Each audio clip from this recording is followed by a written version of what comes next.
The cold hit so hard that week it felt like the whole town had been dropped into a freezer overnight. The weather app on my phone said -15. Not wind chill. The real number. The kind of cold where the air stings your lungs when you breathe and the snow under your boots squeaks like styrofoam. And that was the exact week my heat stopped working.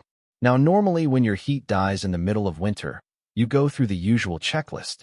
Furnace, thermostat, breaker panel, the boring stuff. I've owned homes long enough to know the routine. You don't panic, you troubleshoot.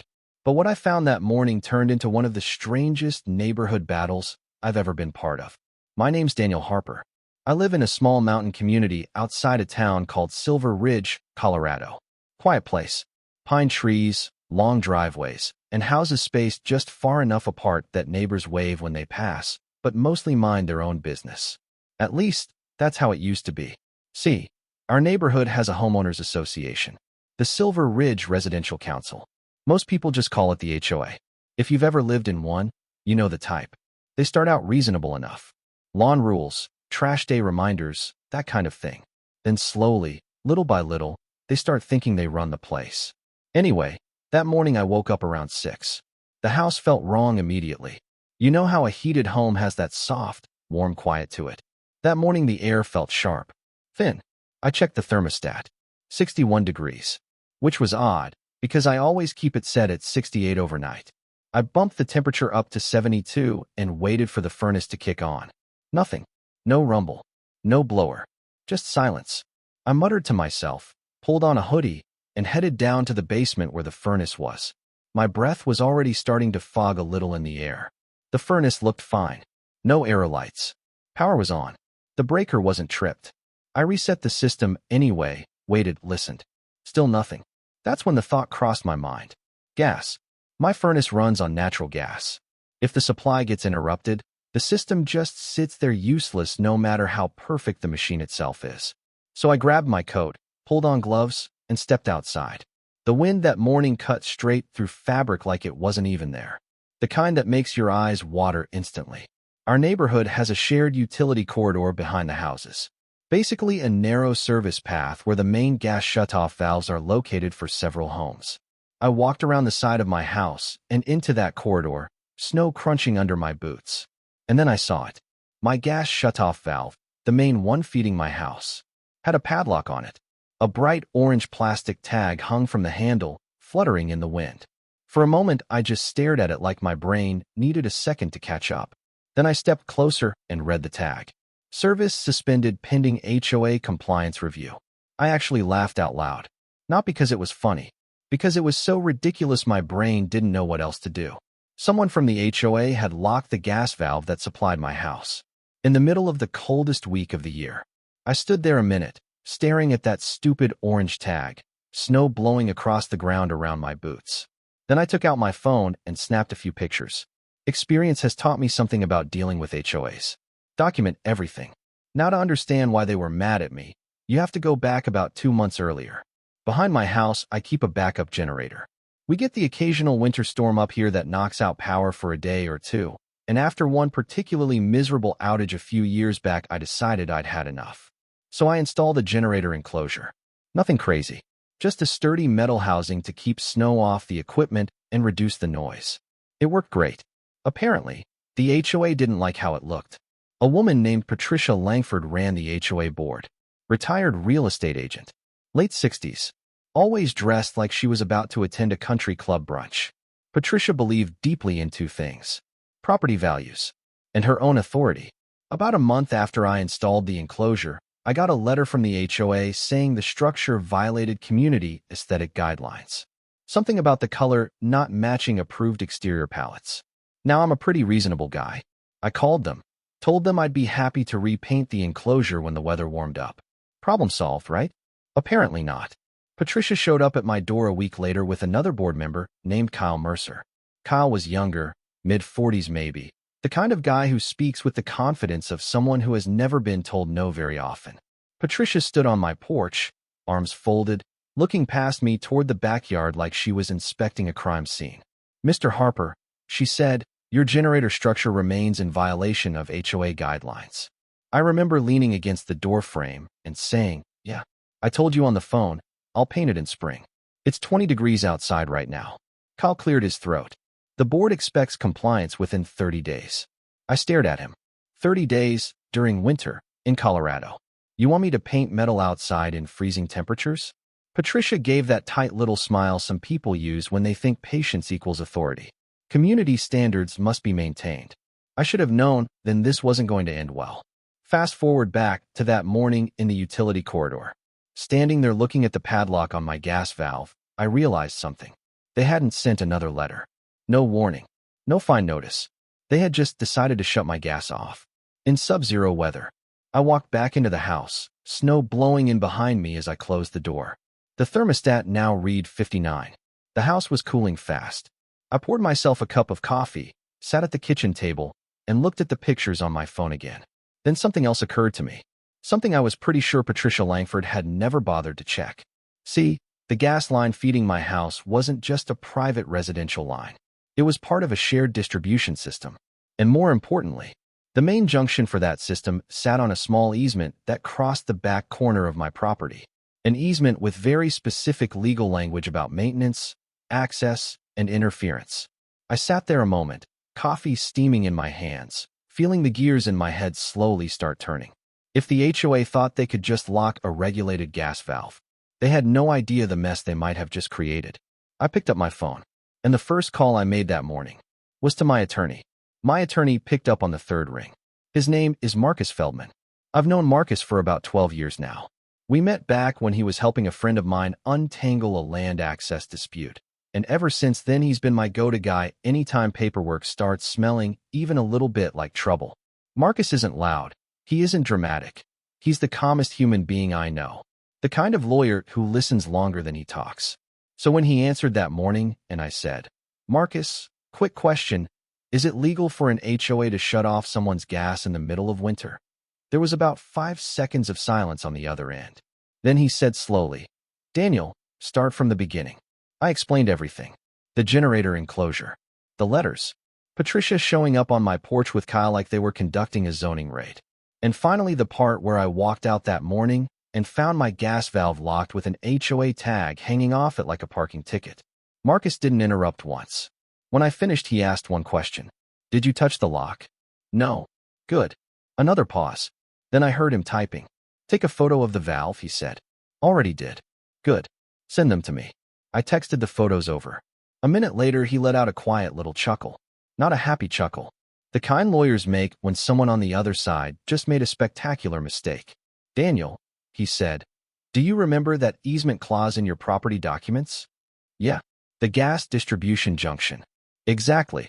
I leaned back in my chair. "So I'm not crazy here, right?" "Oh, you're not crazy," Marcus said. "But the HOA might be." Then his voice changed slightly.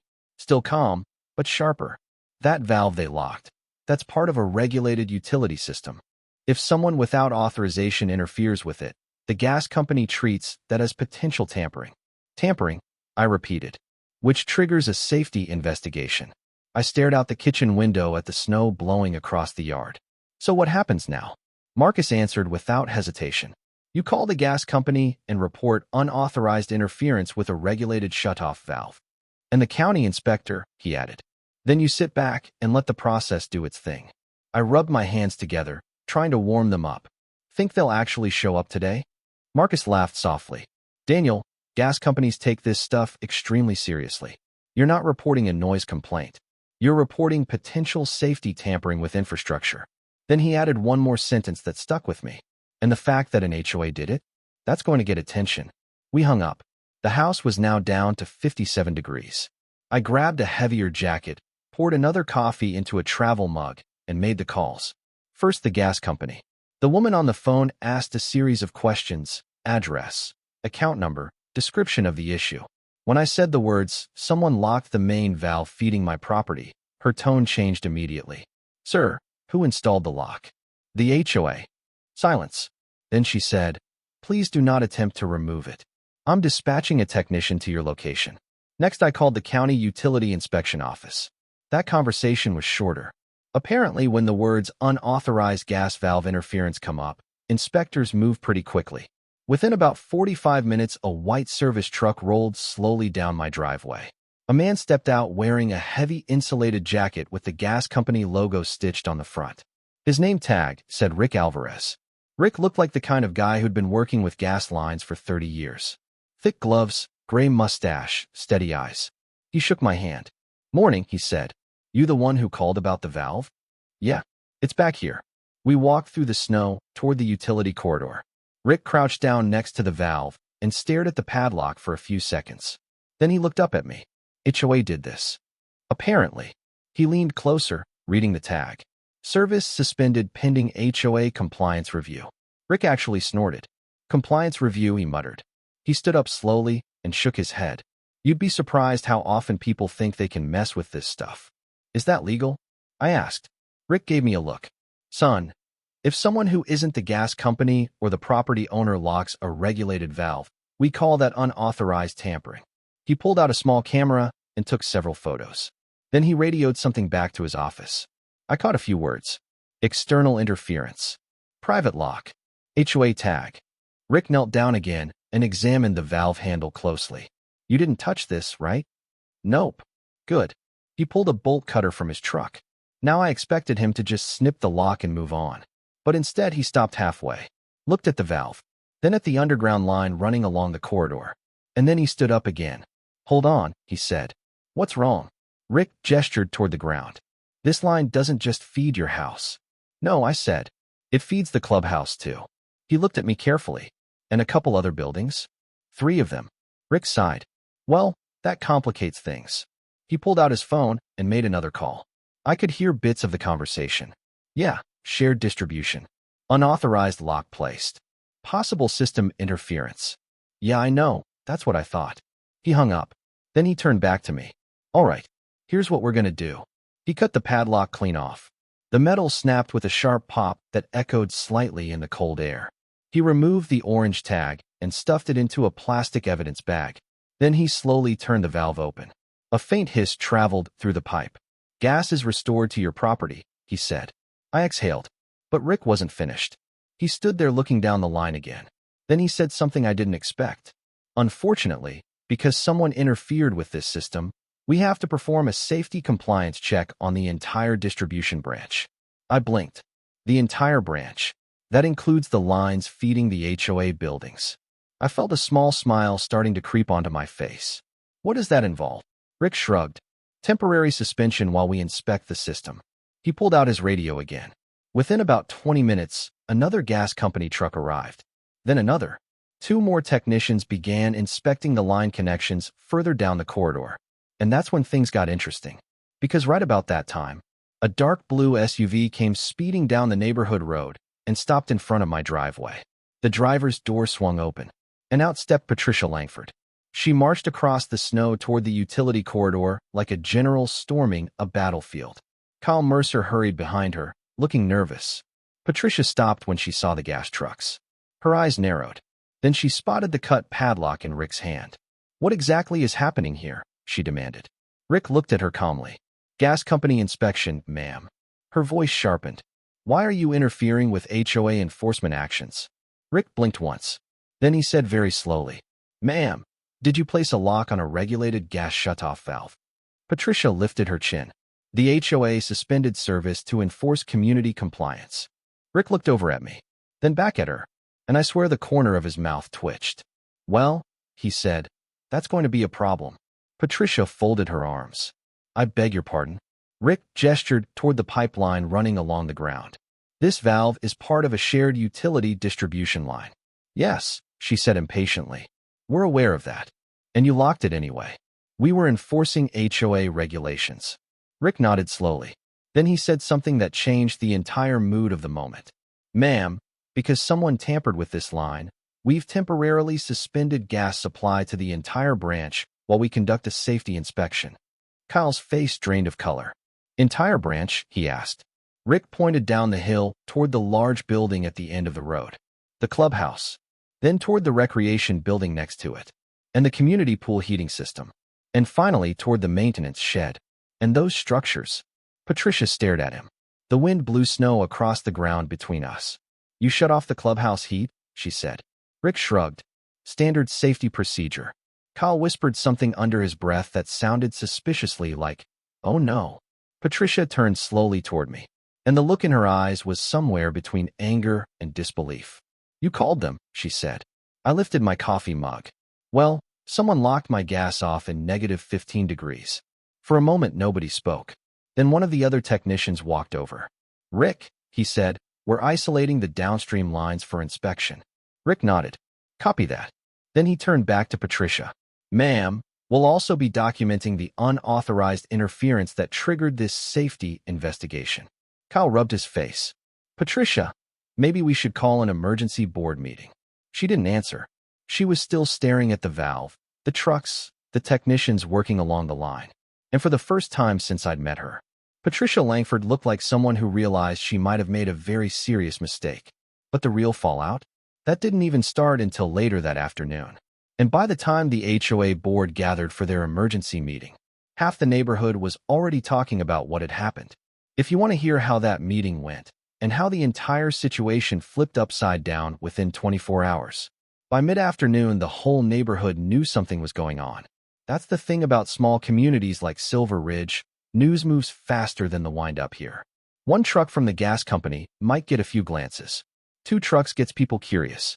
For trucks parked along the road with technicians walking around the utility corridor, yeah, that becomes the only thing anyone talks about. By 3 o'clock, I had neighbors texting me. "Hey Dan, what's with the gas company trucks? Everything all right over there?" One guy down the street, Mike Dalton, actually walked over bundled in a thick parka and knit cap. Mike's the kind of neighbor every community needs. Mid-50s, retired firefighter, friendly but blunt. He stood next to me in the yard watching the technicians. "Looks serious," he said. "Apparently it is." He glanced at the valve, then at the cut padlock sitting in the snow. "What happened?" I told him. Not dramatically, just the facts. HOA violation, generator enclosure. Patricia getting impatient, and eventually deciding the best enforcement strategy was apparently to shut off my gas. Mike listened quietly. Then he let out a long, low whistle. "They did that in this weather?" "Yep." He shook his head slowly. "Well, that's going to backfire." He wasn't wrong. Because while the technicians worked through the afternoon inspecting the line, the consequences started spreading quietly across the neighborhood. The HOA clubhouse sat about a quarter-mile down the road. Big timber building with a stone fireplace, meeting rooms, and a small gym. It also happened to be heated by the same gas distribution branch. Around 4 o'clock, I saw another car drive quickly toward the clubhouse parking lot. Then another. Then another. Apparently, someone had noticed the heat wasn't working. Then the pool maintenance guy realized the heaters for the community pool had also shut down. Then the property manager started making calls. And by the time the sun started dropping behind the mountains, Patricia Langford had called an emergency HOA board meeting. Now, technically, I wasn't a board member, but homeowners are allowed to attend open sessions. And I had a feeling this was going to be a very interesting conversation. So around 6 that evening, I drove down to the clubhouse. The parking lot was already half full. Inside, the main meeting room buzzed with quiet conversation. About 20 residents had shown up, coats still on, hands wrapped around paper cups of coffee. The room itself was noticeably colder than usual. Someone had brought in 2 portable space heaters that hummed loudly in the corner. Kyle Mercer stood near the front table, shuffling papers nervously. Patricia sat beside him looking stiff and tight-lipped. When she noticed me walk in, her eyes locked onto mine immediately. The tension in the room thickened just a little. I grabbed a chair near the back and sat down. Mike Dalton gave me a small grin from across the room. "This should be good," he muttered. A few minutes later, Patricia stood up and tapped the table. "Let's begin." Her voice had that polished boardroom tone again, but there was something underneath it now. Stress. She cleared her throat. "As many of you are aware, the gas company conducted an inspection earlier today related to a maintenance concern involving one of the neighborhood distribution valves." That was a very careful way of describing what had happened. Kyle shifted in his seat. Patricia continued.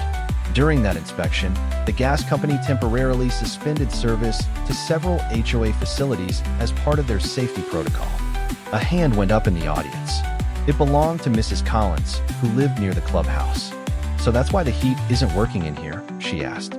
"Yes," Patricia said quickly. "The situation is temporary." Another resident raised his hand. "Temporary how long?" Patricia glanced at Kyle. Kyle cleared his throat. The gas company is reviewing the line due to what they called unauthorized interference. There was a small ripple of murmuring in the room. Someone asked, "What interference?" And that's when Patricia hesitated. Just for a second. Long enough that several people looked at each other. Finally, she said, "The HOA temporarily restricted gas access to a private property due to a compliance issue." Now the room got quieter. Mike leaned toward me and whispered, "That's a creative way to say it." Another resident spoke up. "You mean you shut off someone's gas?" Patricia straightened her shoulders. The homeowner was in violation of community standards and had ignored prior notices. At that point, I raised my hand. Patricia looked like she had bitten into a lemon.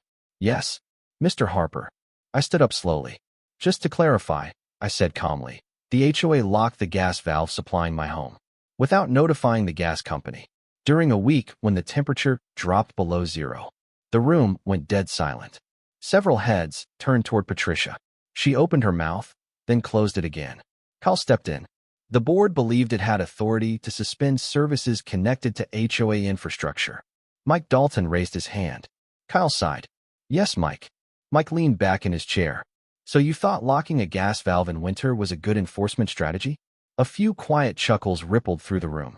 Patricia's voice tightened. The board was acting within its interpretation of compliance authority. At that moment, the door at the back of the room opened. Everyone turned. Rick Alvarez from the gas company walked in, still wearing his work jacket. He nodded politely to the room. "Evening, folks." Patricia looked surprised. "Can we help you?" Rick held up a small folder. "I was asked to deliver documentation regarding today's inspection." He walked to the front table and handed the folder to Kyle. Kyle opened it. His eyes scanned the first page. Then the second. His face changed color. "What is it?" Patricia asked quietly. Kyle swallowed. "It says the gas company is documenting an incident of unauthorized tampering with regulated infrastructure." Rick nodded. "Standard procedure when someone interferes with a utility valve." Patricia's voice dropped. "But the HOA was enforcing." Rick held up a hand gently. "Ma'am, the gas system is regulated. Only authorized personnel are allowed to operate those valves." The room had gone completely silent. Rick continued calmly. "Because the interference created a potential safety concern, we suspended the branch supply temporarily while performing system verification." Mrs. Collins asked from the back, "So when does the heat come back?" Rick smiled slightly. "Actually, the inspection wrapped up about an hour ago." Kyle blinked. "Wait, so the system is clear?" "Yep." He glanced around the room.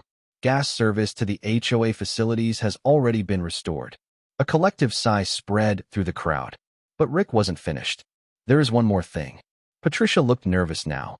Rick continued. "The gas company has also restored service to Mr. Harper's property and removed the unauthorized lock placed on the valve." He paused, then added politely, "We recommend that in the future, HOA boards avoid interfering with regulated utility systems." A couple people in the audience actually laughed out loud. Patricia sat very still. Her hands were folded tightly on the table. Rick tipped his hat slightly.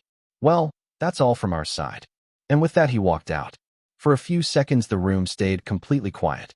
Then Mike Dalton leaned back in his chair and said loudly enough for everyone to hear, "So, what we learned tonight is maybe don't mess with gas valves." The room broke into laughter. Even Kyle cracked a weak smile. Patricia did not. The meeting ended shortly after that. The next morning, I woke up to something interesting in my inbox. An email from the HOA board. Subject line: Formal apology and service restoration notice. The message was carefully written. It acknowledged that the board had acted outside proper procedure. It confirmed my gas service had been fully restored. And it included a line stating the HOA would be reviewing its enforcement policies going forward. No mention of Patricia by name. But the tone told the whole story. Later that afternoon, I ran into Mike again while checking my mailbox. He grinned. "You know you're going to be neighborhood legend for a while, right?" I laughed. "I didn't set out to start a war." Mike shrugged. "Maybe not. But sometimes people need a reminder that power has limits." He started walking away, then turned back. "You ever repaint that generator enclosure?" I smiled. "Probably this spring." Truth is, the whole situation taught me something. HOAs exist to keep communities organized, but sometimes the people running them forget something important. Authority doesn't mean control, and rules don't replace common sense. The funny part? I never heard another word about that generator enclosure. Not one letter. Not one warning. But every now and then when I walk past that utility corridor, I still picture that bright orange tag hanging from the valve. And I wonder what would have happened if I hadn't made those phone calls. Would they have kept pushing? Would someone else in the neighborhood have been next? I don't know. But I do know this. Some conflicts in communities aren't really about rules. They're about people, ego, control, and what happens when someone finally pushes back. Now I'm curious what you think. Did the HOA go too far shutting off a homeowner's gas in the middle of winter, even if there was a rule violation involved? Or should homeowners always comply with HOA standards no matter what? Let me know in the comments. And if you've ever had a wild HOA story of your own, I'd love to hear that too.